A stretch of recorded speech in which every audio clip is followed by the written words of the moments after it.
fellow Americans, tonight I am speaking to you because there is a growing humanitarian and security crisis at our southern border. In all honesty, a border wall or steel slats won't work. But great bodies of water will separate us from the horrible Mexican rapists.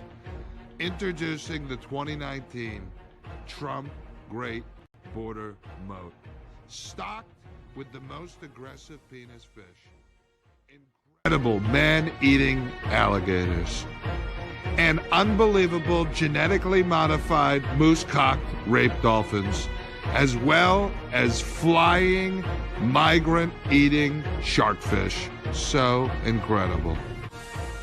I swore to protect our country, and that is what I will always do. So help me God. Thank you and good night. Into what I call the basket of deplorables. The racist, sexist, homophobic, xenophobic, Islamophobic, you name it.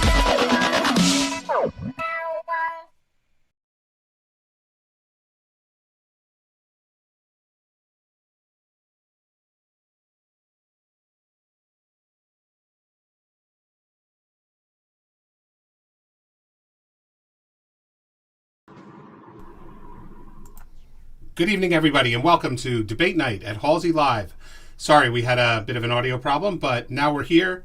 We have Ryan Dawson from the Neocon Report, we have JF Gariepi from the Public Space, and we have Chef Leopard, investigative journalist for a whole bunch of different organizations. Guys, how you doing tonight? Well, it's anti-neocon, not neocon. I'm sorry, I that was a mistake. My bad. That's fine. Yeah. I'm pretty good. I'm very glad to be part of this debate representing the pro-Jewish side.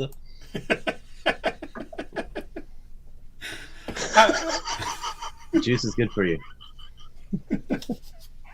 So, guys, most likely afterwards, after the debate, I'm going to take this down off of YouTube and upload it to BitChute.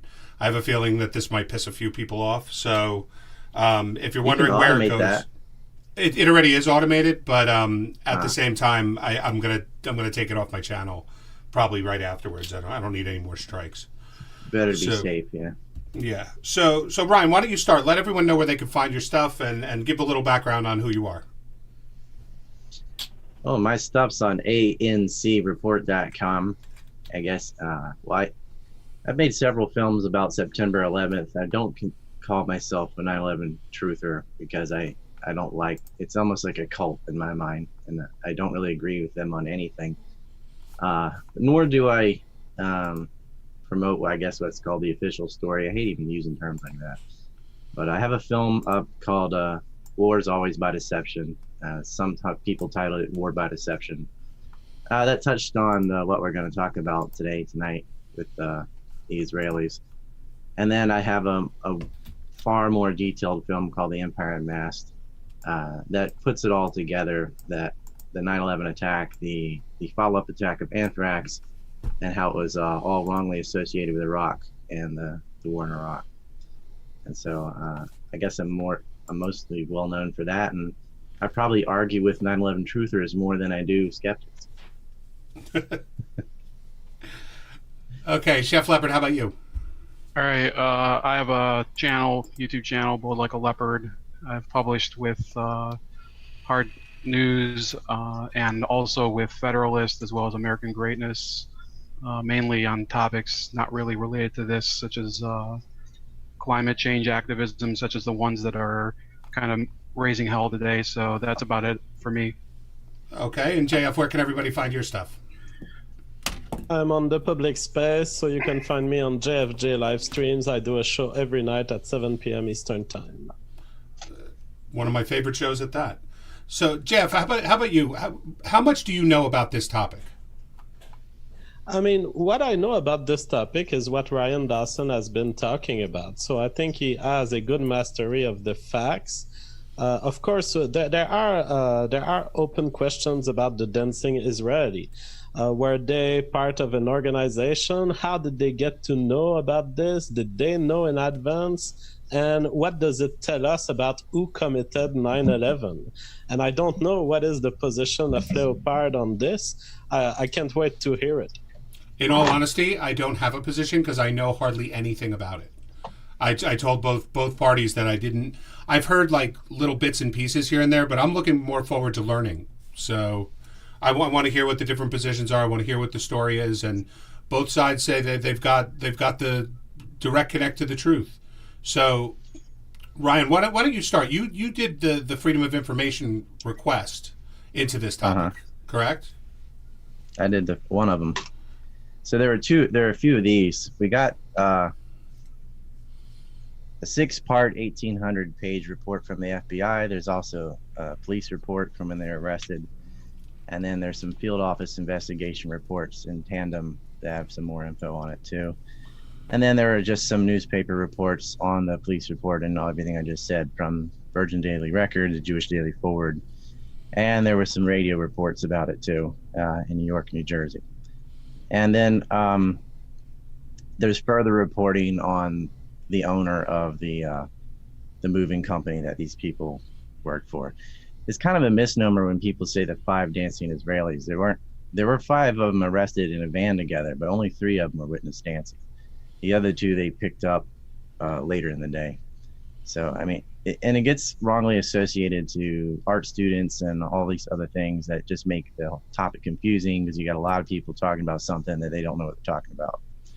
So I mean, before I just take the floor, I'll explain like what I think most people already know, and then I can answer some of JF's questions too.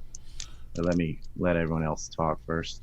Okay, Chef Leopard, you have an issue with what Ryan has found out about this. So what brought you to look into this yourself? Well, initially looking at this topic, it wasn't through Ryan that got me interested. It was through an article, and to be fair, I'm not going to associate Ryan with the article. It's by Whitney Webb in not Mondo Weiss, in Mint Press. So I'm sure you probably read it, right? And she basically got that info from Adam Green, who got it from me, and then she tried to add her own stuff and got it all wrong. Right. So there were a number of very glaring inaccuracies there, especially something that I think that on facts that are in the FBI report. If Ryan do you stand by the facts in the FBI report? Yeah. So so I think we'll agree on what's in the FBI report as I exhibit it, and obviously he has the right to exhibit it, but the conclusions that he reaches based on what I've seen in conversations he's had, including conversations with JF, are blatantly ignoring evidence that corroborates both the suspects as well as essentially shows that it wouldn't have been possible for them to be at the place as early as Ryan alleges. And there's also certain statements that Ryan makes that are actually misleading based on what's available in either the FBI report or other publicly available materials. Interesting. Such as? Yeah, go for it. Okay, so let me start it off. What time do you believe that the suspects got to the Doric apartment? I'm looking for a time.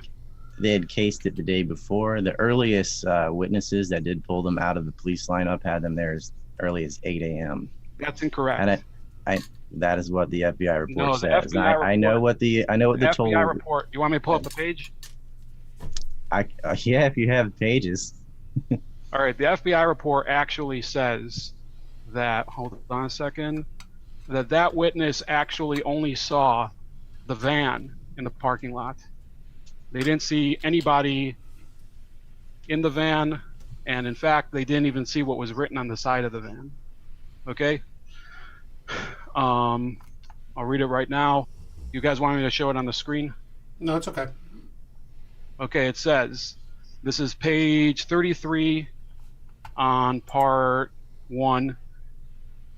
It says, another complaint, subsequent investigation by Newark Criminal Division agents, that's the FBI, revealed a second eyewitness who reported having observed the white van in the same parking lot described by blank. This eyewitness, however, observed the van in the parking lot as early as 8 a.m. on the morning of the explosions at World Trade Center. There's 2 other places where this is mentioned, and neither one actually shows that the person viewed a suspect. Is blank the Maria from before? No, this is after. This is responding to Maria. Okay, it says another complaint. Okay, another complaint would be a different witness. You can't file 2 complaints for. Plus, Maria didn't see. You said this yourself. She didn't see them at 8 a.m. She saw them after the phone call. So No, it was what I just asked. Is you said as described by blank. So I'm assuming this second witness is referring in the to same parking her. lot as described by Maria. That could be. Are these the guys working on the billboard sign? Actually, the only other mention of this is on. Let me see here. I don't have this memorized. We're in front of me. All right. Well, there's another witness that says that they saw a van at 8:15. Okay, and they actually saw the van had lettering on it that said electrical supply. So how do you know it's the same van, Ryan? That's not the same van, and they had 6 different moving companies. Well, they only saw one van at that hour. They didn't say they saw 2 vans at 8 a.m. Did they say they saw one van or 2 vans? But later, the van that they're arrested in, which matched the license plate, which is why they were pulled over, they had a list of phone numbers. At 8 a.m., which van did they see? I'm not talking about that. Just let me flesh it out. The electrical van and the moving system vans, there are several besides urban moving systems. That just happened to be the van that they got caught in, which I guess Maria and other witnesses had seen them in. 3 of the guys celebrating, which we now have photographs of. They also abandoned the warehouse and shut down everything. And Suter is also on the FBI suspect list. That's irrelevant. I'm asking about the van here. That is relevant. What was the arrested, plate number of the electrical van? I don't know the plate number of either van. You have to look it up.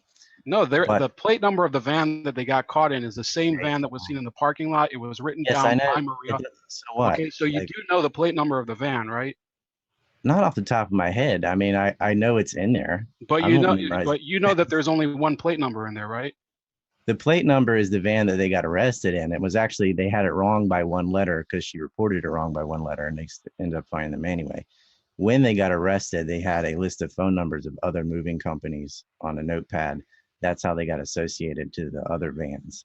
All right. Well, in part 5, page 29, it says at approximately 8:15 a.m. on 9/11, while leaving the above referenced complex, the witness observed a white van parked in the rear parking lot of the apartment complex. A male individual appearing to have a brown, but not dark complexion, round face, dark hair, approximately age 30s, was driving the van. Do you know who that is, Ryan?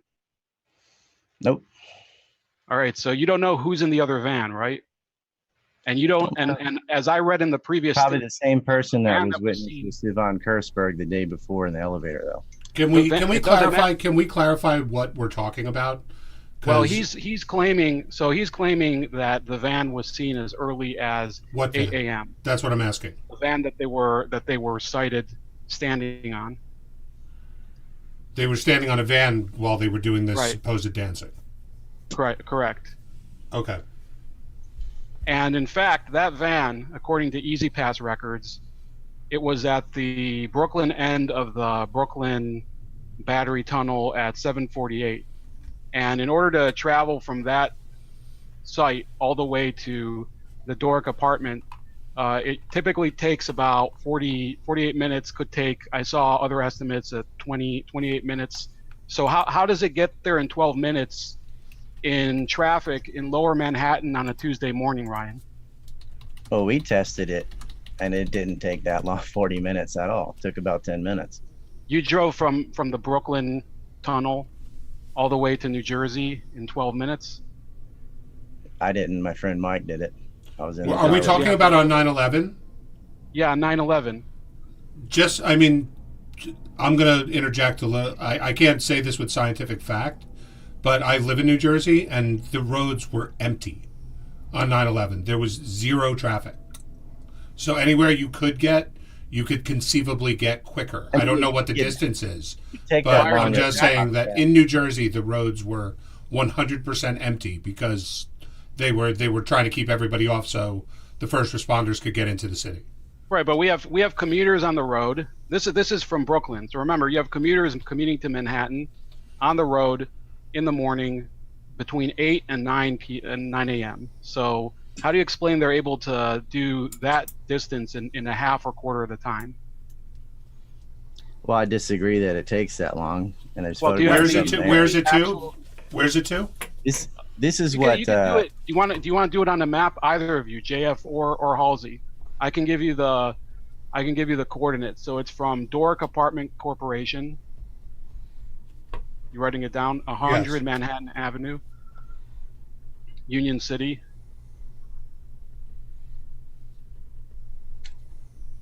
Okay. all 5 of them have different stories of where they were that morning and what. Well, they we're did. not talking about that, dude. We're talking about whether the van can We make it are, there by because 8. it matters. What? We Yeah, are it gonna matters talk that you about can that. prove that the van was there. Okay, the Is second it address. just me? You go Were you ahead trying for to the get address. the van was there down to the minute or whatever? If it was the electrical van's the one at 8, which also belongs to this group. The urban The moving system, electrical van belonged to the group. Is that what you're claiming? the electric van belonged to one of the companies that were on this list. Do you have any proof of that? You said you don't have its plate. How do you know its registration? Well, the company names. It doesn't even say the company name on the van. It just said that the witness saw that it had electrical supplies on it. Where are you I'll getting have this information from, Ryan? Is it from the file? Because I'm looking at the same file as you do. The information that I got from the list is in the file, and then you have to go through and see what they had printed on. It was White Glove Movers, Classic No, it's International not what it Movers, says. It approximate. So I don't have to read that again. But it said the van was Urban white Moving Systems, and had and no one more. windows on the side. This is from page 29 on part 5. Okay, you guys can pull it up. The van was white and had no windows on the sides. It appeared to be a utility van for an electric company because the words electric supplies, among others, were printed on it. The name of the utility or vendor company, since forgotten, was in red letters on the van, Ryan. So they didn't see what name was on the van. So how do you know it was belonging to one of those companies? It also says the license tag was not noticed. How long are you claiming? I just looked it up. How long are you claiming it takes to get from the Brooklyn Bridge to 100 Manhattan Avenue? It says on, okay, the one that I have that's active, I have a screenshot, but this one says 23 minutes. 17 minutes is what it says here. And I'm looking at Google Maps. And how is it getting there? Is it taking the ferry? No, it takes the Brooklyn Bridge to Manhattan, then it takes the Holland Tunnel, then it goes to Manhattan Avenue. Also, I would point out what I've heard from your reading of the report is as early as 8 a.m. Doesn't mean that at exactly 8 a.m. they were there, right? That would mean that the person remembers that sometime close to 8 a.m. they were there. Right, but there's no positive identification on either the license tag or what it says on the side of the van. And Ryan, you said that there's multiple vans at the site, but one of them there's no license tag and one of them there's no brand. The case doesn't rest on the earliest witness. There's 3 different witnesses. Well, you Plus claimed they were that it's- seen there that the it's day as early as before. 8 a.m. And you said actually. Well, that is the earliest time given in the report. Right, and there's I no. don't there's just say no that real and then data to drop it. it. There's I no explain real, it. No, there's no real data to it. You can't. Do you know how many white vans there are in New Jersey? Well, it's most likely connected to the van that they're sitting on top of. What do you mean most celebrating. likely? It either is or it isn't. Do you have any information on the van besides saying that it belongs to them? Well, the FBI thought it was important enough to include it in their report. No, the witness said it was important enough to mention in his statement. That doesn't mean that the FBI has to write down the statement, right? If they leave that out of the statement, what does that sound like? Why is he even there to give a statement if it's just like somebody that saw a white van? Because what do you mean? The FBI canvassed the area when they were taking witness testimony. So they found this person. They claimed that they saw a van. Mm-hmm. So they were prompted to do it. Okay. They're trying to figure out the earliest that anybody had seen them there. So Yeah, but first they have Maria's, who basically saw them as like around 8:45 when the first plane's hitting. There's another witness at 8:15, and then the earliest one is 8 o'clock. the witness at 8 o'clock has the least amount of information. Yeah, including no plate number and the wrong label on the side of the van.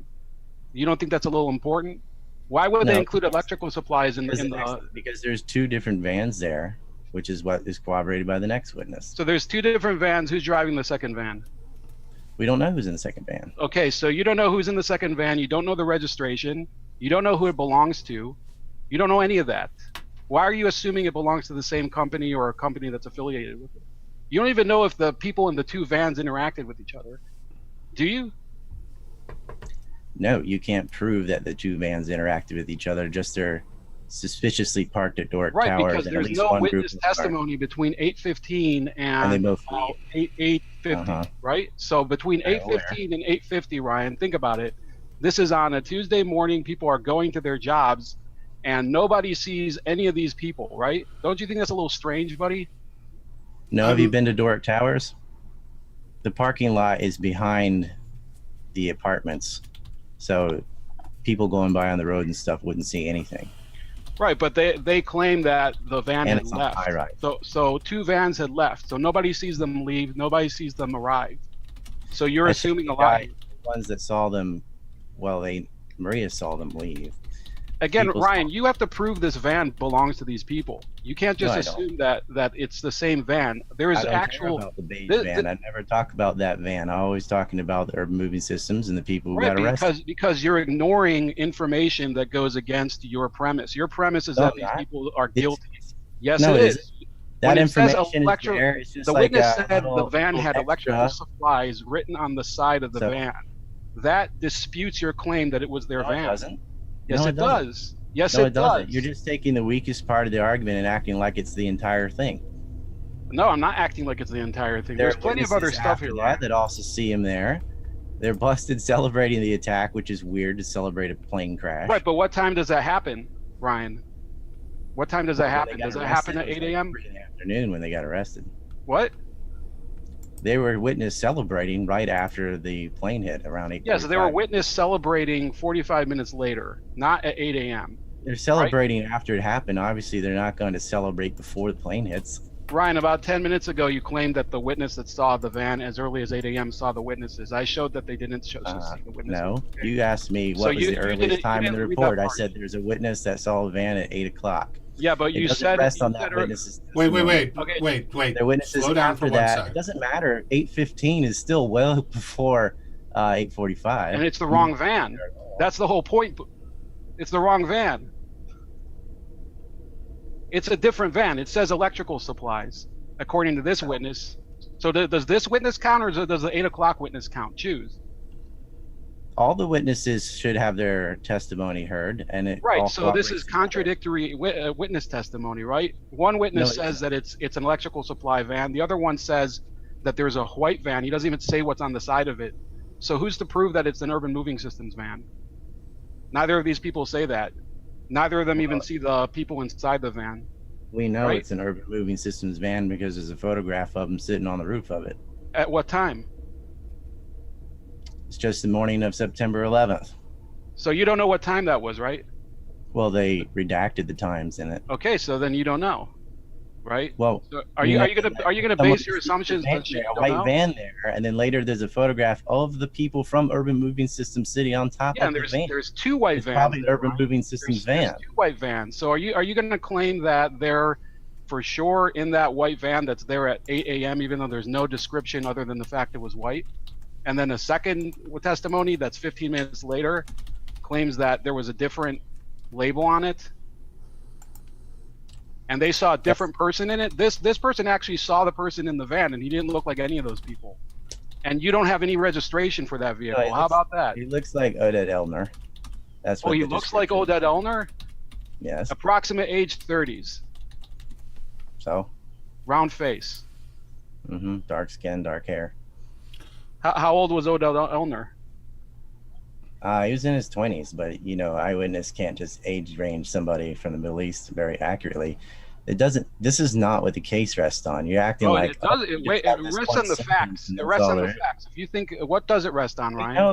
We know it was their van because they're photographed on it. They had the same license plate. Yeah, but there's two vans. You even said in your video with Adam Green that one of the vans didn't get caught and one of them did. So what? Okay, but you don't even know who.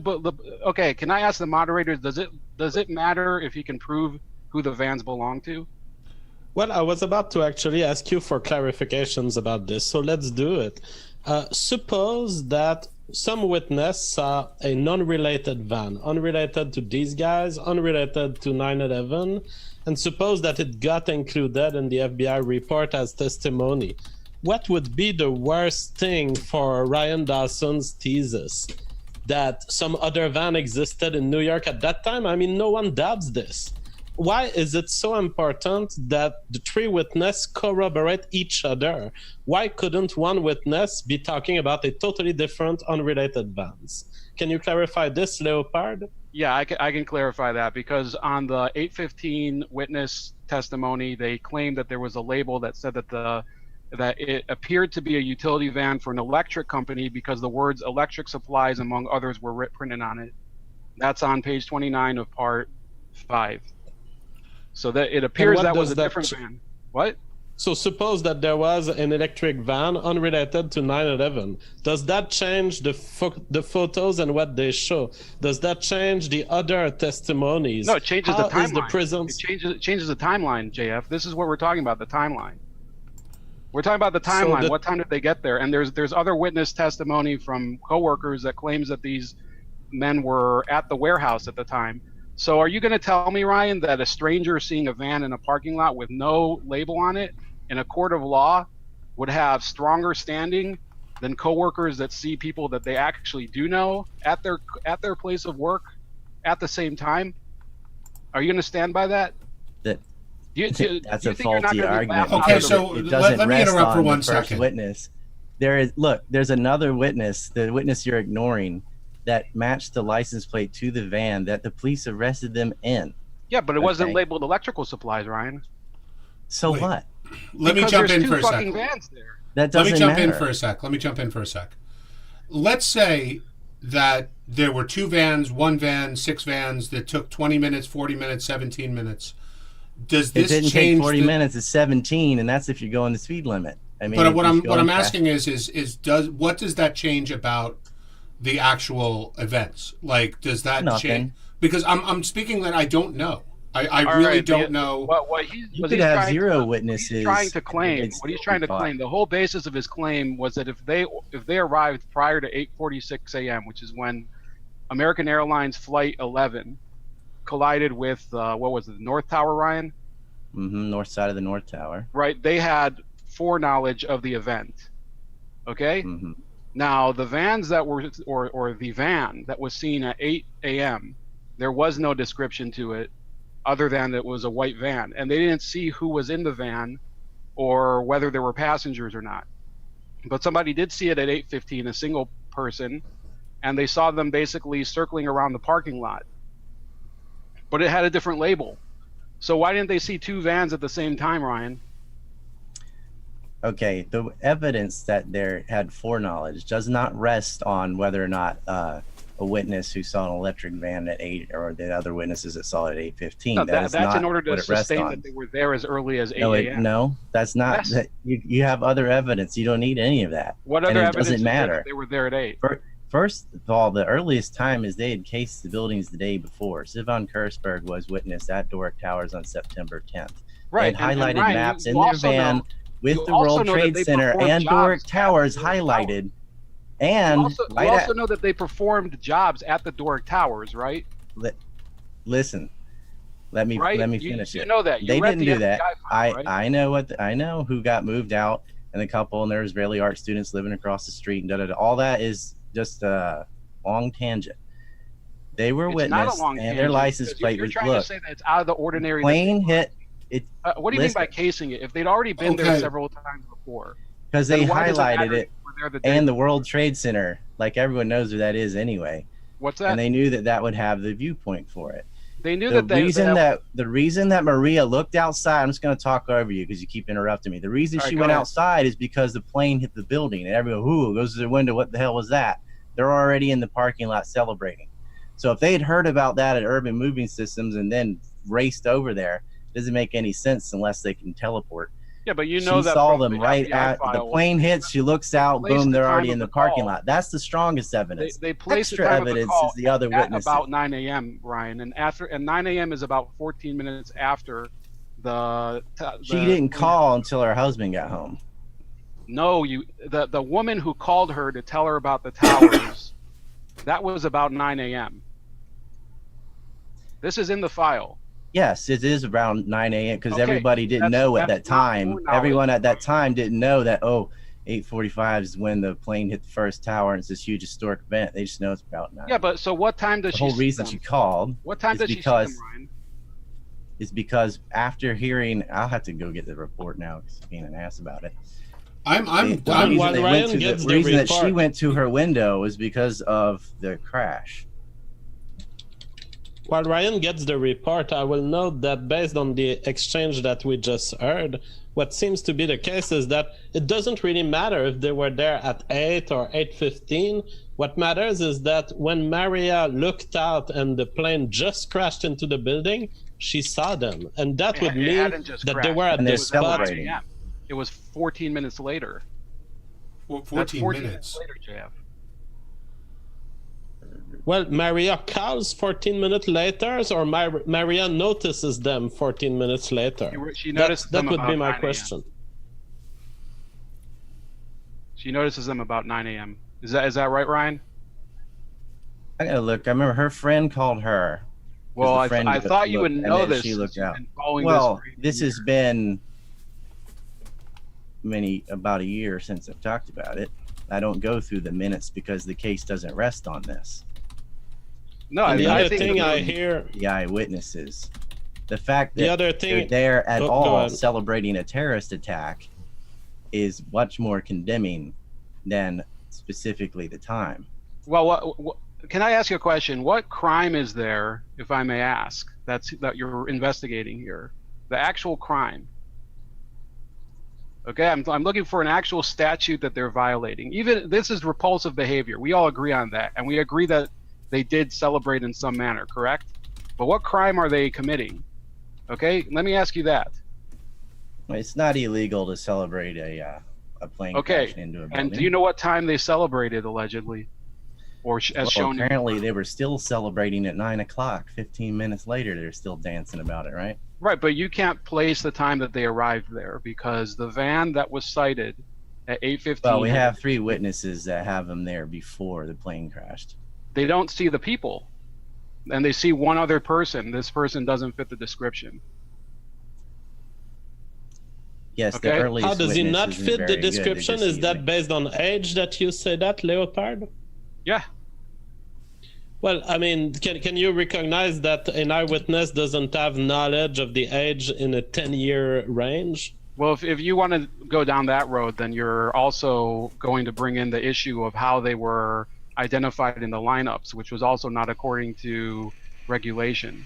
Okay, They were got ident- Joran Schmoll in the lineup because he was wearing overalls, which was unusual. right, but I'm saying that the actual lineup that they were using, they didn't use any fillers. That's the standard procedure for any police investigation. Now, Ryan, I'll agree with you that it doesn't matter because I think that they were there. I think we both agree that they were there. I mean, they photographed themselves there. Correct. And They the also had cigarette the butts camera off were by found there. 14 That's hours also and 41 minutes.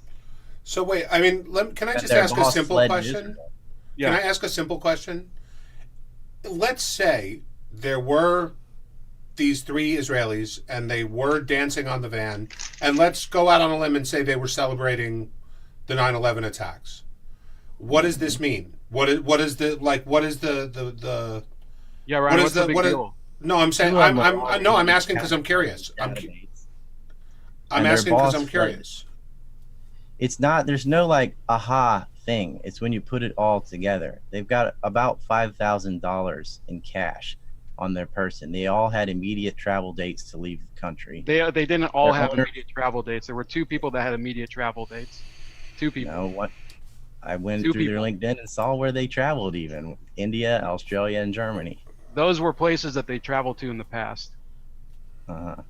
That's what They both had flights to Greece on the 12th, and it's pretty retarded if you think about it, Ryan, that they would have foreknowledge of September 11th and they would think that they could fly out of the country a day later, and they wouldn't think that the government would ground all the airplanes. Don't you think that's a little strange? I mean, what do you No. think would be the response? What, to want to leave the country? People could leave on the 13th. They did. That's what their boss did. But the flight was for the 12th. Left furniture stranded. He shut down Urban Moving Systems. Like, he has a company. He got a $500,000 loan that year and only that year. And then on September 11th at 12 in the afternoon, he just shuts down the business and flees to another country. All right, so you're That was alleging good. that Dominic Suter fled Hard the out country there. because what? Answer that. Well, why did he do? Why did he just shut down his business? I guess because September 11th scared him or something. No, because But wait a minute. several When did he get witnesses- this? When did he get this loan? He got it in 2001. I'd have to look up what month it was. So So you he had didn't- been in business like for a couple months, and then he got this big he loan. didn't invest it. Let me see what it was.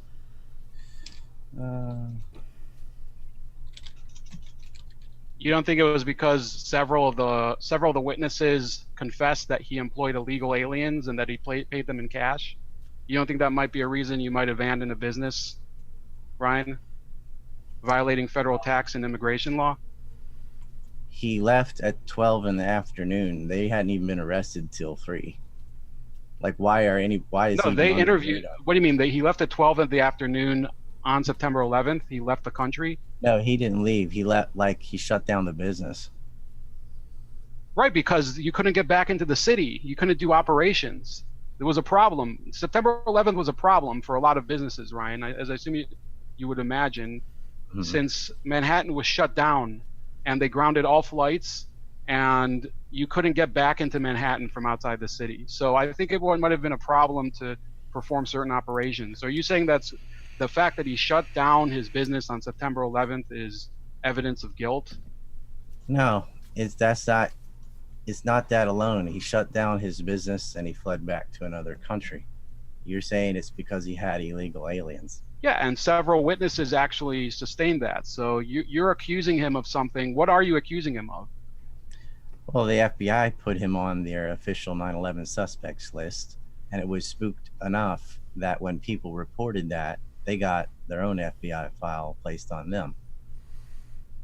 All right, and there's been suspects since then, including the Orlando shooter, who have been put on no-fly lists and removed from them. So what's that proof of? And what was the crime? I'm not hearing a crime yet, Ryan. I'm having a problem here.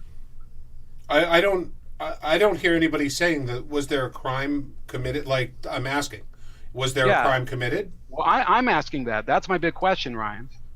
Well, I've been talking with Ryan for hours on this, and his conclusion was not necessarily these are the criminals that have committed this crime. I don't think Ryan is investigating this as a crime case. He's investigating this in terms of who knew what when. So it's a matter of information and understanding. Was there information about 9/11 available before, during, and is there actions in these people that seem to indicate prescient knowledge? And the Miami field office shared with Newark that they believe one of the 9/11 hijackers actually used this urban moving system, Classic International Movers, to travel from Florida to New Jersey. That's All right, who used them? 9/11 hijack. How many? All you need is one. Okay. Allegedly, one hijacker Just- used them that's to one move. 9/11 Where did he move from? Where did he move from, Ryan?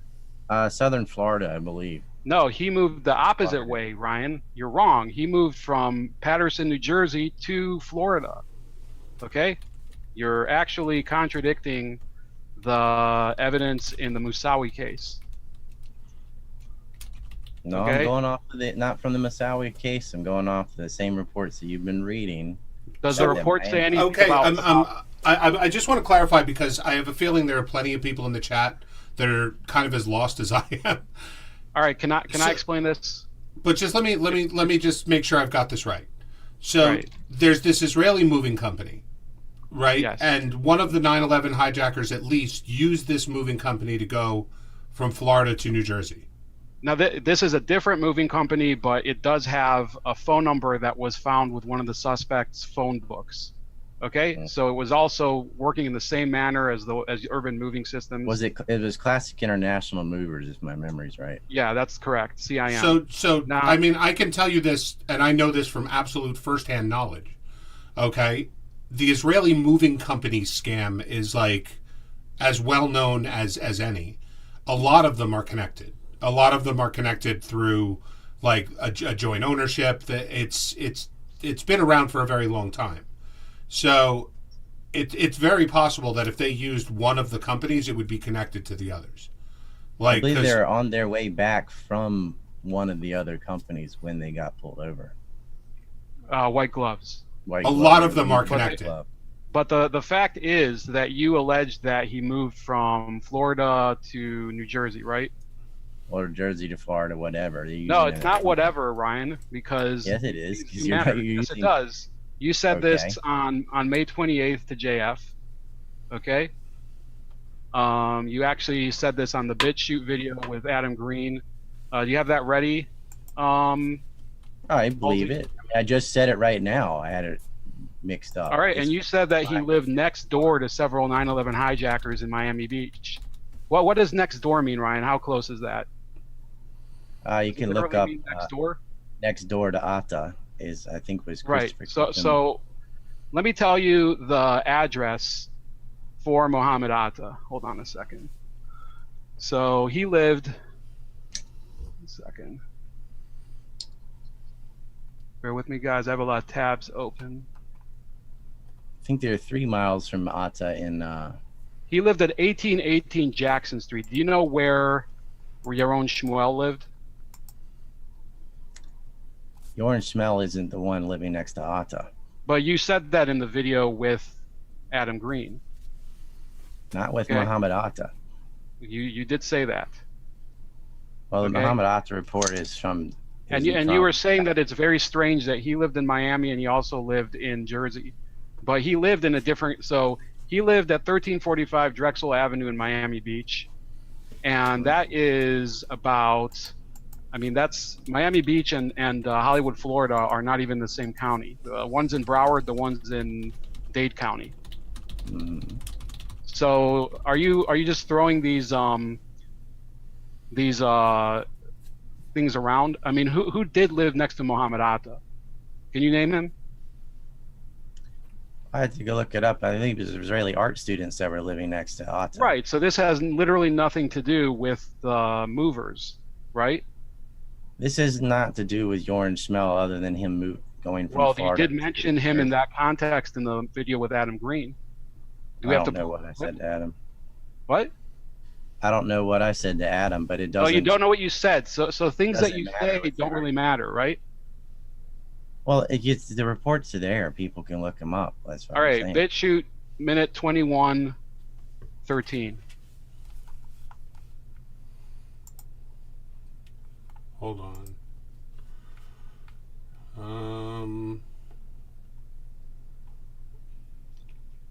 BitChute. It is odd for not just a company. You can say, well, they're all connected. Usually, it's like what Halsey said. It's a kind of common thing. Yeah, it's a little strange not for people from common. New York to go to Florida, right? Nobody does that. Wait, not what's the common what's is the that timestamp? That 21. moving company is moving a 9/11 hijacker 21:13. with people who celebrated 9/11. Well, you said it was a different group of people. You said it was CIM, right? CIM. You said it was is CIM. You connected didn't say it was the to- same people. Did So? those 4 people? Did those 5 people work for CIM? Hold on. No. You said that Ryan said something, so let me play the clip. It's just Okay. oh that's me in front of Urban Moving Systems. That was just the one where they got busted. White Glove Movers and Max Movers, International Movers Inc. Moshe Movers. They're all part of this nexus. And the Miami field office even contacted Newark to say that one of the 9/11 hijackers had used this moving company to move from Florida to New Jersey. That's right. Yeah. Is that what you were talking about? Should have been Jersey to Florida. Then to repeat that for people that missed it, an alleged 9/11 hijacker was moved by one of these Israeli moving companies. Well, later proven he was a 9/11 hijacker. He's on the ATM photographs with Muhammad Atta. This was I always screw up his name. Omar. There's so many Omars and Odeds, you know. It was Al-Omari, excuse me. So Al-Omari was the one that moved there, and I remember figuring that out through a bunch of deduction. And ironically, what's interesting is Yaron Schmill, the guy that's in the overalls that we saw in the new photographs, he has a Florida driver's license that places him in Miami, and he had actually been living next door to hijackers when they were in Florida, and then he moves Pause that. Why'd you lie? You said that. I didn't lie. You said you said you didn't say that, and you did say that. No, I said I didn't say Muhammad Atta. I said hijackers to Adam too. That's what I thought I said. Okay. Do you know where? Do you know where Abdulaziz Al-Omari lived? You want to know where that was? Where any of these people lived, other than. Oh, you don't know where they live, but they live next door to them. You can look Oh it my up. God! But they live next door to them. Oh my God! You don't know where they live. Where do they live? Do you have the I address? don't have their addresses. That's the kind of stuff you write down. It's not something you like. Oh, Yeah, there was when like. you try to prove a case, Ryan, you try to write down details. That's kind Well, of. I did write it down. I don't have that with me. I don't have my films, books, nothing with me. I'm just in here, answering questions. All right, he What was lives. the address? Abdulaziz, I have the address since you won't do your own work. Since you won't do your own work, Ryan. Well, I already did address- the work. I didn't know you were going to spurg about addresses on them. Hold on a second. Hold on. Can JF, can I ask you, are pertinent facts like addresses relevant to the conversation or It's not? important, but I don't have to memorize that off the top of my head. You might can want to just know look at it least up. like a ballpark where they are, right? You know, No, I don't reproach to Ryan not to remember them, but if you have them, let's have a look at them and let's see. Maybe Ryan exaggerated, and next door is not to be taken seriously, and maybe it was the fact that they were in the same neighborhood. Well, Let's talk about the addresses. 51 minutes drive, the same neighborhood. How long? 3 hours and 51 minutes drive. So that is From the who? distance between the people named in the That is the Adam distance. Green interview. That is the distance between Abdulaziz Al-Omari, the person mentioned by Ryan in the interview, and the residence where Yaron Shmuel is I didn't listed. say you live next to Al-Omari. I You said, said he was next door hijackers. to hijackers. Who are the hijackers then? Well, not Al-Omari and not Muhammad Atta because So they you- were Maybe you further could have away. explained that a little. Well, they didn't ask me about it. I mean, I can go look up all the addresses. So of you're all trying the to say that hijackers. these people don't really look at the details of what you're spewing? You know, people just take you up for your word? No, Because No. you mentioned this in the context of Abdulaziz Al-Omari. You didn't mention it in the Well, he asked context me of about that. Marwan I Marwan didn't Al-Shehi say lived. Al-Omari. You just assumed that because we had just been talking about him. Actually, you Yeah, assumed. I assume that there's a little train of thought between different. Well, there news is. The Next Door to Atta is the title of an article that I don't even remember who wrote that either. But the Miami field office was talking about the guy moving from Jersey to Florida. Okay, Mohammed Atta. Do you know how I far don't he remember lives how we from figured your out that. Shmuel's house? Oh, it was him because he's the one that moved from there to there. That's what it was. Do you know how far Yaron Shmuel lives from Mohammed Atta's house at 1818 It's Jackson irrelevant Street? because I didn't say that he lived next to Muhammad Atta. You said he lived next door to hijackers. Why don't you say which well, hijacker? Muhammad Atta's not the only hijacker. Well, I mean, wouldn't you think that it might be pertinent to mention which one since you know about this? Well, I didn't know offhand which one. I just remembered seeing Well, it. why don't you looking up give all their us- addresses. Think about it. No, I I mean, you didn't made a go look claim. at it. Why don't you just prove it, dude? I will go do that after this interview. Well, I mean, you came here today. What do you think? We're going to lounge here and fucking eat snow cones? Or are we going to talk about what you've done for the past 18 years? Well, I put it all in a film, and I let it be. I haven't been doing this last 18 years. I've just did it, did my research, Yeah, put it but you out there. can't stand behind the stuff you actually put in the film. I stand behind everything that's in the film. Well, then where did the hijackers live? Screenshot where, who was what, and what time, and they said this, and how they all failed their polygraph tests, and they all had different stories. So everything you're talking about is general. Lied about getting gas when they didn't do it at the time they said, and there's photographs of them at the gas station, so they know exactly when they really were there. All of them had different stories from one another. They've got thousands of dollars in cash on person, which is Is weird. it illegal to have thousands of dollars of cash on a person? Yeah, this ain't a court case. Is it unusual, Ryan, for an illegal immigrant to run around with cash? $5,000 in cash in New York? Yeah, that's unusual. Yeah. In your sock. Well, in a sock-like pouch. It wasn't in a sock. Okay, so what crime is he committing by holding about $5,000?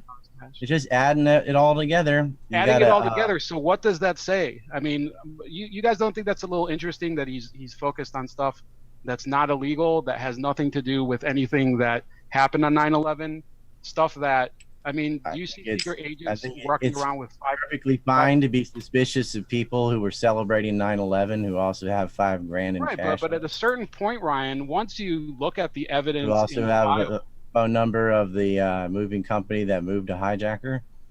Right. So you know that it wasn't your own Shmuel that moved the hijacker, right? Yoren Shmuel didn't move the hijacker. Classic International moved the hijacker. In the context of Abdulaziz. Yoren Shmuel had lit. I wasn't in Alamari. It was Yoren Shmuel had lived next to hijackers in Florida, wherever that was. It wasn't Alamari. And you don't know their names, right? So how many things? Well, I can go look up the fucking names. Things you don't know.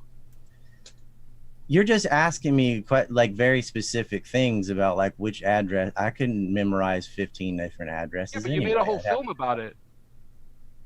I didn't make it up. I mean, you can just figure out where their addresses are and match it up. I mean, that's that. So the case doesn't rest on the first witness that saw a van at 8. The case doesn't rest on any little single piece.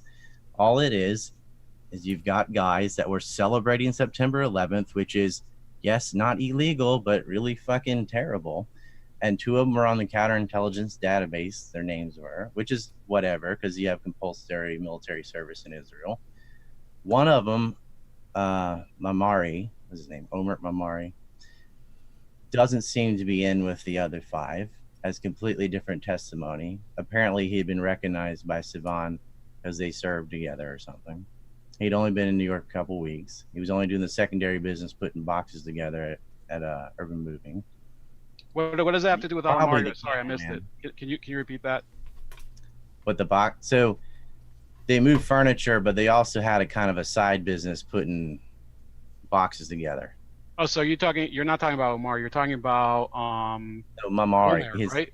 Yeah. Okay, sorry. He's Israeli. All right, I think you just misspoke. He is not. He doesn't appear to be in with this clique of the other 4, Sivan and Paul and Yoren and Elmer. But he was probably the one that took their picture. Because somebody's behind the probably one who took their picture. Can we switch topics? Are you guys fine with that? Well, before we switch, I'd like to comment because Ryan seemed to be saying that we could find articles with this title. I've searched for next door on Google concerning the 9/11 attacks, and I get a quote from on antiwar.com, a quote of Der Spiegel, and it says, "So the Mossad has an alibi after all, or maybe not, for, according to these same reports, including one in Der Spiegel, an entire troop of Israeli terror investigators disguised as students took the track of Arabic terrorists and their cells in the USA between December 2000 and April 2001. During their undercover investigations, the Israelis came very close to the later perpetrators of September 11. In Hollywood, Florida, they located both of the former Hamburg Pittsburgh students and later terrorist pilots Mohammed Hatta and Marwan al-Shehi as potential terrorists. Agents settled down in immediate proximity of their apartment and observed the seemingly normal flight school students around the clock. So they were living next door to the terrorists, including the leader of the 9/11 hijackers, watching their every move, but didn't tell us what they were up to until August 2001. Isn't that what Ryan was referring to in the Adam Green interview? That That's is Justin the Raimondo's. Israeli art students. Right, Not and the Israeli the art movers. students, they were all rounded up in March. So that report is, unless they're talking about someone else, then it can't be. So, let me hold just on, interject hold on one two second. things. What's that? Two things.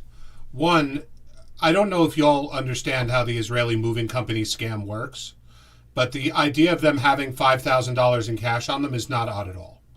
That's completely normal for these people. Or for any illegal immigrant. No, it doesn't. Illegal immigrant, it doesn't matter. The scam works like this. They advertise the cheapest rates out there. They show up, they quote $1,000 while everyone else quotes $2,000. And they say it has to be in cash because they don't want to report it. And then what they do is they go in the house, they take all of the furniture, they put it in the truck and say, this was a lot more shit than we thought. It's going to be $3,000. And if the guy says, I'm not paying you the extra money, they'll just say, fine, we'll take all your shit and put it on the front lawn then.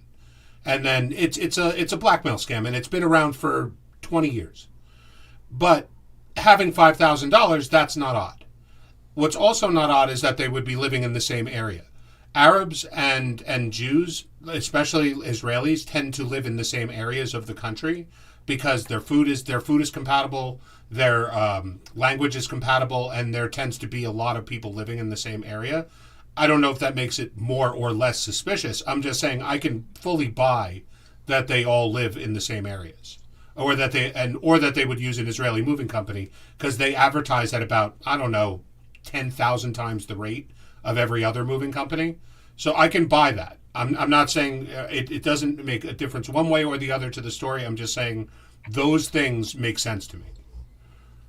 Right, and to conclude that issue with, if you want to respond, Ryan, but the issue with the spies that JF was bringing up. Now, it could be. I can't prove that there were no Mossad spies tracking Mohammed Atta or Marwan Shehi or anyone on, that during this entire period, right? But the idea of the art students, which is, they were talking about living in proximity, that's because one of the pads where they were staying was at 701 South 21st Avenue in Hollywood, and that was a few blocks from where Mohammed Atta and Shehi lived a couple months later. So they were gone by the time those two were there. So if this did happen, we don't know who was tracking them. To respond to what Halsey said first, it's not uncommon for Arabs and Jews to live together, but this isn't just like some Jews and some Arabs. This is specifically 1 out of 15 Arabs. Excuse me. There's only 15 guys, so the country's pretty big, and so to live next to them or near them is something. But it's not just some Jews. It's got two of the 5 were flagged by the CIA, FBI database as foreign intelligence operatives. So you have foreign intelligence operatives celebrating 9/11. Where's the and source? Not just some guys moving. Where's the source for the flagging? That's my question. For what? For the two operatives flagged. You can read it in the Jewish Daily Forward reported on it. You want me to send you a link? Is there any confirmation from a court document or an official government document? I don't think. I think that's standard of evidence. I don't think that standard of evidence is going to be doing anyone any good. Okay, so essentially, you're claiming that because they lived in the same state as the hijackers, that's evidence of what? Again, we keep. You just made that straw man yourself. I said you've got people who were flagged as foreign intelligence operatives, right? Walk around with cash and all. You can make excuses for each little thing. Celebrating 9/11. Okay, and two different non-illegal activities. Okay, keep going. I'm not trying to prosecute them in a court of law. Yeah, but I'm you saying, made 5-hour films about guys who celebrated 9/11 with wads of cash. Yes, I think it's worth looking at people who celebrated the September 11th attacks, all of whom lied about what they were doing that morning. Turns out two of them worked for the Israeli government. Paul Kirchberg admitted that they were sent there by the Jewish agency. Well, what does the Jewish agency do? Did you ever dig into that? Gave the police commissioner a $250,000 loan. That's not concerned with the 5 people, okay? The Bernie Carrick is not one of the 5 people that you're accusing of what? I mean, what's the crime you're accusing them of? Well, I'm not focused just on the 5. The whole thing is to figure out what happened on 9/11. All right, so here's a question, okay? So what else happened on 9/11? Do you want to talk about Shanksville? Jewish agency, because Ertime Wertheimer gave him a $250,000 loan through Steve Witkoff to Carrick's wife, and then this person is later busted and thrown in jail for fraud for I think a decade. Yeah, but do you know how many volunteers come from the Jewish agency to here every year? Yes, I know. It's in the like hundreds. I'm saying, it isn't one little thing; it's all of it together. Yeah, but you have to connect them, Ryan. Can I ask a question? Why wouldn't they just say, if you got 5 people, they can't remember what they were doing that morning? They all have different stories from each other. Why? That's why you interrogate people in different rooms. But wait, they interrogated them. Yeah, and none of them had the same story, which means they all lied. Well, three of them weren't in the same place, right? 3 of them were witnessed together. What? Well, they know where they came. They said they came over together. But they've got when they came and who they're with and everything wrong. They said they didn't go to Doric Towers till, I think one of them said it was like after 10 o'clock, even though he's definitely there before that because it's on film. Right, but if you can't get the time right and you've had 18 years, do you think they can get the time right when they're in lockup? I think you can know whether it was before or after a plane hit the building. And I think Halsey, what was your question? Say one of them had it way off into the afternoon. Oh, well, we went to get gas and this and that. But there's also a gas station attendant that says he saw them prior to the attack, right? Well, photograph at the gas station at like 2. Yeah, so but passed twice in one day in the same car. So you're disregarding the Easy Pass, which shows that it's pretty difficult for them to get all the way. I mean, you're the one that said it would take 40 minutes, and Halsey pulled it up and it's like, not 17. We did it in like 12. And there's no description. There's no description to the van at 8 a.m. It's possible to get from this point to that, and that's just not true. It's perfectly possible.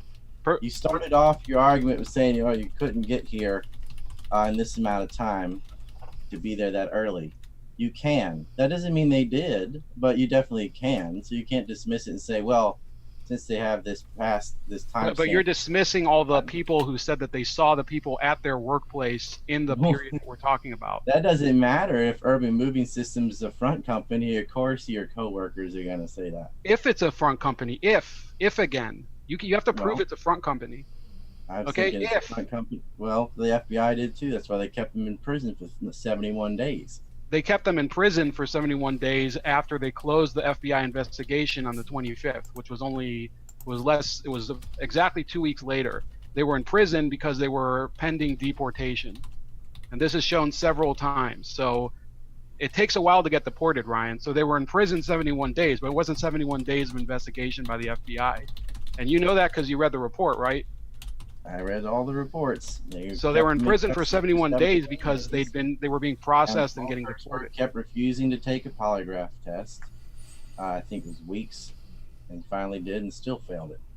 Yeah, and what would be discovered in the polygraph test that would implicate him? Well, the reason they're giving them that is they want to know what they're lying about. Right, and what did they lie about? Well, it's pages of redacted white paper. You know that. Right, so you don't know. What we know is they questioned them all, and they all gave different stories from one another. Yeah, but you know the conclusion of the case. The FBI wrote a whole conclusion report at the end, right? So, I mean, Israel just got caught spying this month with Stingray. Okay, are we talking about this month, or are we talking about 9/11? Well, it's not unusual if when Israel gets caught spying that our own government's like, meh, whatever. I mean, truth be told, that's not just Israel. They do the same thing with French intelligence, British intelligence. I mean, that's common. They all spy on each other. I mean, we spied on Germany. We spy on everybody. I mean, 2015. You can check it. NSA spied on Angela Merkel. We again, none of this is relevant at all because I want to ask my question. It's relevant because the sixth report conclusion of the FBI is okay. They're free to go. There's just a lot of weird circumstantial stuff, but they can go live in Israel, whatever, right? Yeah, the FBI is a law enforcement agency. You can't convict someone on circumstantial evidence. I mean, right? the FBI, first of all, we all know, every one of us, that the FBI is not a law enforcement agency. They're a political organization. Yes, they do enforce federal law, but they do quite a bit of political enforcement as well. And, right, and but in order that's always going to be the case of a federal law enforcement agency. But in order to convict someone, they have to go through the court system. They have to want to arrest them. That's always the case. They have to want to arrest the person that they're investigating. What they did was the FBI actually investigated regular journalists and citizens just for reporting on Dominic Suter, because they took publicly available suspects lists that they gave to different companies and other countries, one in Italian, one in Spanish from Argentina that I got hold of. And the FBI started an investigation into people like Justin Raimondo and Eric Garris just for reporting on what, wasn't like widely publicized, but it wasn't secret. If you could go look up the 9/11 suspects list, and not everybody on that list is definitely tied to 9/11, but here are the suspects at hand. Dominic Suter's right there, along with Zawahiri, another known terrorist. And so that was good enough for the FBI. Then you've got these guys. Yeah, but Ryan, was it an investigation where they arrested the journalists? And were the journalists under detention? Died, so they dropped the case. Right. It was an electronic investigation where they were following perhaps a lead, including possibly leaking classified documents. So what do you expect? There was a spreadsheet that was a classified document. It was an internal document. Well, no, it was publicly available. That's how they got hold of it. I mean, that's why it was a silly case. I mean, it's up on there right now. It was an investigation. It didn't become a court case. So we're talking about two different things. Well, we're talking about, on the one hand, 5 people that were arrested, and you're talking about people that there was an electronic investigation where somebody at FBI headquarters looks through some of their bona fides and sees, stuff about them, and whether they decide there is validity or not. I'm against that too, Ryan. I think we're both on the same side on that, right? Well, yeah, I won't like the snoops going through people who aren't. They didn't release classified intel. They released intel that was publicly available. It just wasn't disseminated very much. But once it went on antiwar.com, which had a pretty sizable readership, and Justin Raimondo's, or Dennis Raimondo's his real name, column, more people got wind of it, and the FBI is wondering, how did he get this? And following up, could he be an intelligence asset? Raimondo was just a good journalist, that's all, and shouldn't be doing that. But now he passed away in June, so that's the end of that case. But it is. Yeah, Raimondo is a guy who, when there was new video that Al Qaeda used for a propaganda video, he thought it was exclusive, and that it was weird that the FBI released secret video, and it turned out it was from a Nova video. So I think that it's weird that the FBI chose to investigate him, but based on the work he's done, with all due respect, I don't really think anything was really compelling. Oh, I totally disagree there. He got way more things right than he ever got wrong. All right, so including John Bolton getting fired. He predicted that was the last column he did. He said John Bolton's going to get fired. I mean, I don't know if it matters, but I predicted that's pretty that hard too. It's hard to predict that Trump's going to fire someone. I guess that never happens. No, I mean, I predicted he was going to fire Bolton too. But I mean, the question that I have is this: is the whole the whole point of this whole exercise is that, Ryan, you're saying that these were Israeli intelligence agents and that they were basically happy about 9/11. Well, my bridge for September 11th in Israel doesn't even rest on the dancing Israelis. That's just sort of like some sexy part of the story that, for whatever reason, people jump all over. Because you do 2-hour-long videos on it. Well, if you watch the video, the majority of it's on the Iraq War and the Office of Special Plans. What pisses me off is how 9/11 was erroneously associated to Iraq through the anthrax mailings, which said "Death to America" and "Death to Israel" on them, which Israeli security forces allegedly witnessed. Yeah, but that's not what we're talking about today. Yes, it is. Does that have to do with? No, let him answer my question, please, because I'm curious. I think instead of atomizing it all, you need to think holistically. If you've got an intelligence agency supposedly witnessing a transfer of anthrax at a meeting that we know never even took place, it means they just fucking lied. Okay, as a long list of lies that they said about Iraq in order to get the United States to attack Iraq on Israel's behalf. So they didn't have any qualms about lying about September 11th. And actually somebody sent anthrax, but it wasn't the 9/11 hijackers. And they didn't go to a meeting in Prague, and they didn't get anthrax from senior Iraqi officials. But the Israelis had allegedly witnessed this occurrence. And they did not witness that because there wasn't a meeting in Prague. Iraq didn't have anthrax, and neither did 9/11 hijackers. And then officially they blamed it on Bruce Ivins, which I disagree with too. But if Bruce Ivins did that solo by himself, that has nothing to do with Al-Qaeda or Iraq. But we went into Iraq anyway, based on these fallacious lies by Israel. That does relate to the rest of it, because if you've got Israeli operatives celebrating September 11th and other Israelis lying about September 11th and get us to attack Iraq. So yeah, do that connection. Connect the 5 dancing Israelis to the anthrax, please. It's the Israeli government. 2 of them Well, are foreign I want operatives. the 5 They're celebrating 9/11. I just did it. They're celebrating 9/11. How is that connected to the government? If you take a dump right now in the park over in Japan, is that the American government's problem? No, they're related to the government because the CIA and FBI flagged them as counter operatives for Israeli intelligence. At least 2 of them, probably the brothers Paul and Sivan. So they are tied to the Israeli government. And the FBI investigation. So Israeli agents are celebrating the September 11th attack. Then you've got Al-Jara. Ignoring the report conclusion. You keep bringing No, that up. I'm not. I told you that the report conclusion is no different than every time Israel spies or does anything to the United States. This is what they do. But you didn't catch them spying. What part of it is spying? Filming something that happened that everybody saw? How is that spying? Well, they would have been spying on the hijackers and would have had foreknowledge. Which but you can't place them near the hijackers except for one of them.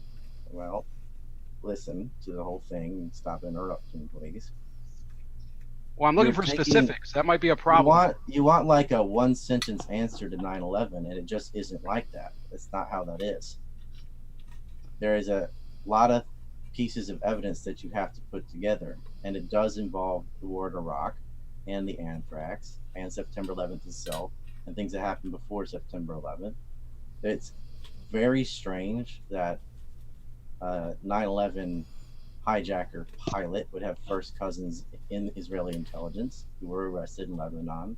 No, I can answer why that would happen. That's pretty easy. Okay. You know how many? You know what's the average household in Lebanon? You don't think that's mysterious? Well, what's the average number of people in a household in Lebanon? It's about 5 people. So if their parents had 5 children, okay, that's technically 5 kids for each sibling. That's about 25 cousins. So okay, I've got 31 cousins. None of them hijacked any airplanes, and none of them work in Israeli intelligence. This isn't just like someone from Lebanon was related. Right, but you can't connect people being related to. You've got 2 Israeli spies. If your Israeli spies who are first cousins of a 9/11 hijacker. That isn't. You can't just explain that. Well, they have 5 kids each. That doesn't matter. I don't have to explain that. You have each. to explain it, Ryan. You have to explain what the connection is besides the fact that they're related. being related to someone and being the fact that two of them are convicted of one crime in Lebanon, which I don't believe it has the most transparent judicial system, and the other person being a 9/11 hijacker. What's Well, one the of them had been a mole spying on Hezbollah since its creation in the 80s. But I think it would be odd if you've got family in Israeli intelligence and doesn't even know what its own family members are doing because their cousin ends up becoming. Do you know what all your 9/11 cousins are doing hijacker. right now? None of them are in Al Qaeda, Well, you don't know that. and I'm not an intelligence operative either. And yeah, I do know that. None of them are in Al Qaeda. You know that none of your cousins are in Al Qaeda. Yes. I mean, his own parents and friends didn't know that Ziad Jarrah was in Al Qaeda. Why would his cousin know?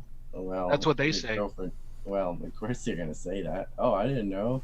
That's what everyone says about Epstein too. Yeah, we just saw him with little girls all the time, but I had no idea. Yeah. What are you gonna say? Yeah, I knew he was in Al Qaeda. Arrest me. No, but you're implying You don't that think it's odd that you're implying that Al Qaeda none of them members. had cousins in any Ryan, other do Al Qaeda agency? members tell their entire family that they're going to hijack planes and run them into buildings? Is that a typical thing you would do before a terrorist attack, or that you're training with a group in Afghanistan? Is that typical? Well, is that something that typically they do? That is funny that you mentioned that, because our own CIA actually had followed 9/11 hijackers to an Al Qaeda summit meeting in Malaysia, knew they had met with KSM, spent the night with them, knew they had entered the United States using their real names, and refused to tell the FBI until August of 2001. And by then, they were no longer even in California. So our own CIA was aware of Al Qaeda members meeting the head of Al Qaeda, living in the U.S. and going to flight schools, and doesn't tell the FBI about it. Can we talk about Pennsylvania? Not illegal, but yeah, Shanksville? you know.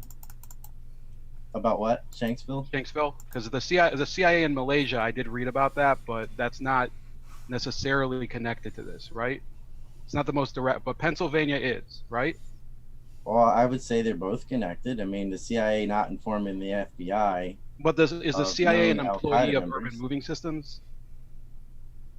No, but if you're going to have conclusions that say let these guys go, if you have intelligence agencies working in collusion together, one's not going to tell on the other one. So I want to ask the timeline of these two people who were caught in Pennsylvania. When and where do you believe they were arrested? Oh, which are the other urban moving people? Yeah, the two others. Didn't I think they got arrested? They got ticketed twice. They got ticketed one time. One time was before September 11th. Was on I don't know, 9th or 10th. You got it in front of you. It was before September 11th. They got like a speeding ticket or something in Pennsylvania. Correct. Where? I don't know, in Pennsylvania somewhere. Well, I believe I have a timestamp for that, but so you do know. Well, yeah, it's in the documents. Like I said, I don't memorize these things. It's in the Empire Unmasked. Yes, it's in the Empire Unmasked too, but I don't memorize that either. Okay, it's so like, hold here on. it is. Halsey, so can they you got. It was before September 11th in Pennsylvania. What time? Whatever. You can tell me the time because you're reading it. Big deal. Like, right. What's it matter? Yeah, but you made an allegation in it. For what? They got pulled over again on September 11th. No, you said so. This is referring to Ziad Jarrah again. You're saying, could his passport have been planted? Maybe not. We don't know. Okay, so you did hedge this. I'll give you that. Maybe it was just weird. But what we do know is that two men were pulled over in an Urban Moving Systems van just 2.5 miles away from the Shanksville crash site. They'd driven all the way from New Jersey, supposedly for a move. So you're implying that they weren't there to move. You asked me about two guys that got pulled over in Pennsylvania, and Correct. I was telling you they got pulled over twice. You asked me what time did they get pulled over. I don't even know what day it was, the 10th or 9th. Or I'm asking the distance from the Shanksville crash site. Do you know the distance? The first time they got pulled over? Yes. Why is that relevant? Because there's no. Well, because you made a statement in your afterward. documentary that it was 2.5 miles away. You asked me about the original time they got pulled over, which is before September 11th. Right. That's what I don't know the time about or anything. Okay, and so why afterward? that mattered. Afterward? They got pulled over again, and I thought they got arrested in New York or New Jersey. I thought. No, they didn't get. I mean, how? Oh no, can you they had receipts in the car from where they had been in New York, and they said they hadn't been, but they had been. They had a receipt for gas that was for 9/11 in New Jersey. In New Jersey. But they also had a receipt. Which they said they hadn't been there, but they had. Correct, but they had 2 receipts from the Turnpike. One from the Turnpike Bridge going westbound, and the other one from leaving the Turnpike. This was on September 10th. So they drove through the Turnpike on September 10th, and they got arrested. Where did they get arrested? Or they got detained for they got a ticket. So do you know where that 10th. was? I think that was in Pennsylvania when they got. Yeah, but what was the location? I don't know. Why does the September 10th? Well, because you make a statement in your documentary that was 2.5 miles from the Shanksville crash site. Well, that would not be on September 10th, obviously. Okay, so when was it? They got pulled again the second time on September 11th. So you're no, it wasn't on September 11th, Ryan. It was on September 12th, 12 p.m. September 12th then. Okay, so you're getting basic facts in the timeline wrong. Yeah, I don't claim to have memorized the timeline. It's what put them there in 9/11 was the receipts in the car from New Jersey, which they said they were not coming from there, and yet they were. Yeah, but there's also a receipt that says on September 11th at 8 p.m. they were in the Chicago Skyway. Okay. So they're driving through Chicago at 8 p.m. How did they get from New Jersey all the way to Chicago? When they left New Jersey on September 10th, there's 2 receipts that they're on the Turnpike on September 10th. I'm sorry. Go ahead. You hear that? I hear it. Go ahead. I got to deal with that. Can we do this? Just pause it for a second. Sorry. Yeah, go ahead. I'm sorry. He's screaming. I got to go.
Okay, guys. Ryan had to go. His son needs some help. So I think we're going to do this part 2 another time. Unless JF, do you have any questions you want to ask? Well, perhaps we can conclude on what is the theory essentially of Leopard, because we've been contesting some facts. Perhaps Ryan Dawson doesn't have full live memory performance when he appears live, but ultimately, what is your theory? Discounting the facts that you discard and including those that you accept of what happened with the 5 dancing Israelis. They were just people who celebrated 9/11? All right, so I think I'll put the theory about 9/11 itself on the side, because unlike Ryan, I'm not really going into what I think happened. I personally am not sure. I'm probably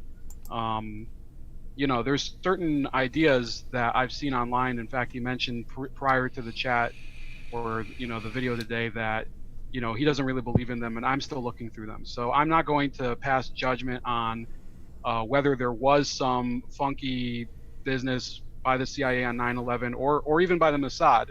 But when look through this file with the 5 dancing Israelis, and you see corroborating evidence and testimony from witnesses who were never charged that they were at the warehouse between the hours of 9 and, or sorry, between the hour of 8 and when they left for the site.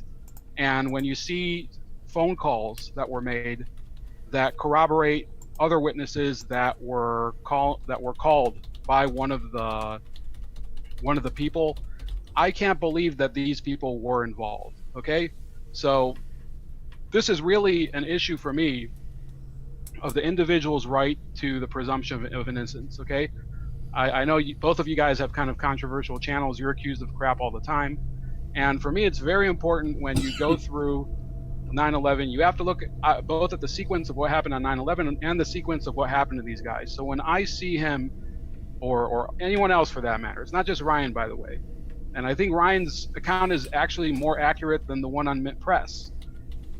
But if you can't, for one thing, remember things that you did say that are incorrect, including locations, and if you're also disregarding testimony that contradicts your premise, then you're not really looking at the case honestly. Okay, so if, for example, you see a van that is in a parking space and you see that it has a label for a different company, you can't conclude that it's affiliated with the company of the other people that were seen there.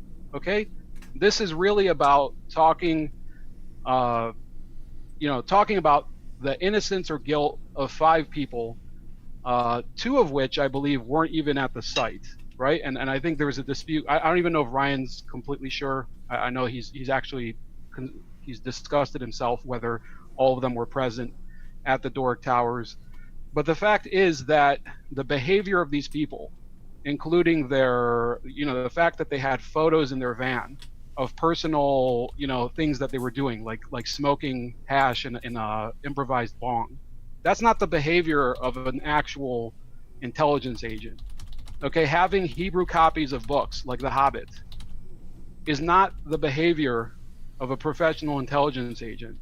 So for me, it's an issue of how do you, first of all, reconcile this, A, with whether there was a crime, B, how do you prove that they have foreknowledge when you don't have any indication that they were there prior to the first attack? In fact, the witness testimony that they were there prior to the first attack doesn't have any specifics. They're not even cited.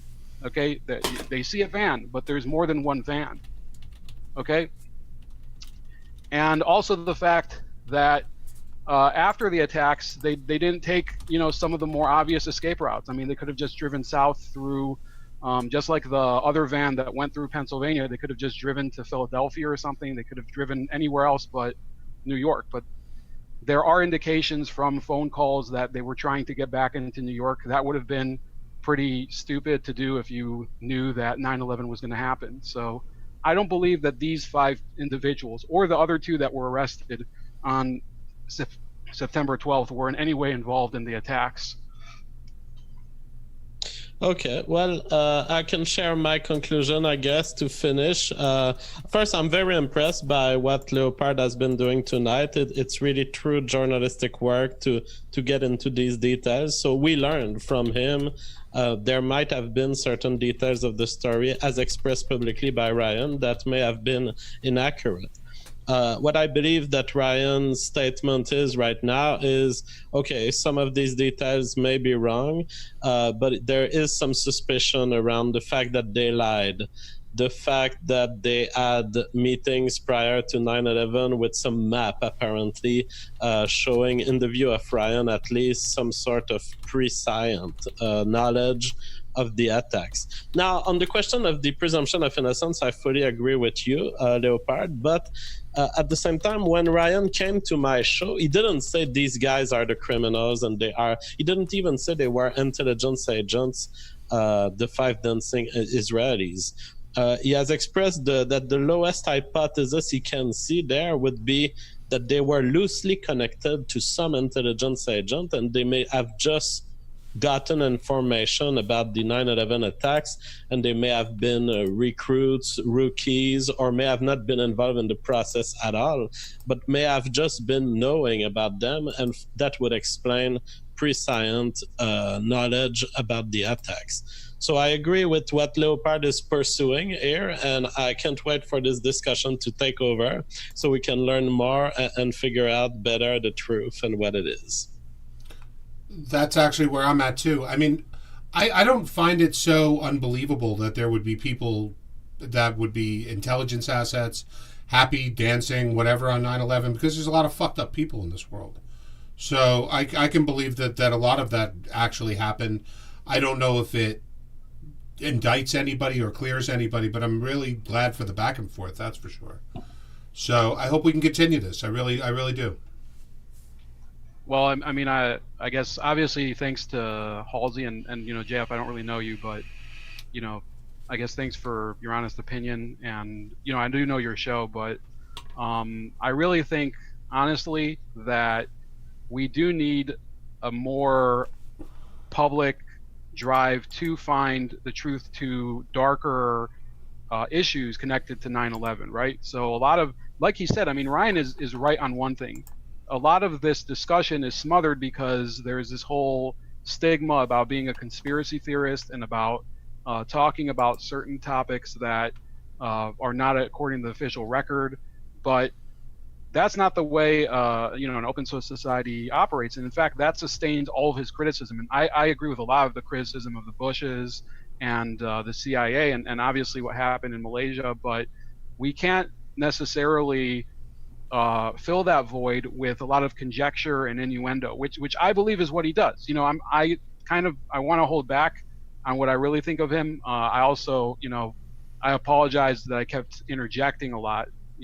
I also apologize to you guys. But the fact is that if you're producing a documentary or creating videos or things like that, and this is a industry itself within YouTube, criticizing others' videos for details that they get wrong. So if you find a quote from someone's video where they said something where they put a precise detail somewhere and then later they claim they don't know it, I consider that dodging the question. Okay, so I think unless you guys have any other questions for me, we can pick up a different time. That works for me. Let's do this again. Yeah, for sure. Thanks, guys. I'll be coming back at 1:30 for an Insomniac stream. Thank you guys very much for coming out. Everyone knows where you can find JF. He's the public space. He's well known in the area and one of the best shows on the internet. Everyone can go in the links. You can find where to find Chef Leopard and reach out to him. He likes to talk, and hopefully we'll pick this up again real soon.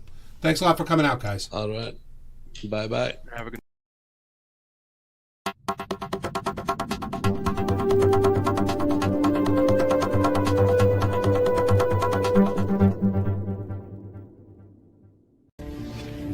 When in the course of human events it becomes necessary for one people to dissolve the political bands which have connected them with another, a decent respect requires that they declare the causes which impel them to the separation. We hold these truths to be self-evident, that all men are created equal, that they are endowed by their Creator with certain unalienable rights, and among these life, liberty, and the pursuit of happiness. To secure these rights, governments are instituted among men, deriving their just powers from the consent of the governed. And whenever any form of government becomes destructive of these ends, it is the right of the people to alter or to abolish it and to establish new government. We, therefore, the representatives of the United States of America, do, and with the authority of the good people of these colonies, solemnly publish and declare that these united colonies are, and of right ought to be, free and independent states, that they are absolved of all allegiance to the British Crown, and that all political connection between them and the state of Great Britain is, and ought to be, totally dissolved. In the support of this declaration, with a firm reliance on the protection of divine providence, we mutually pledge to each other our lives, our fortunes, and our sacred honor.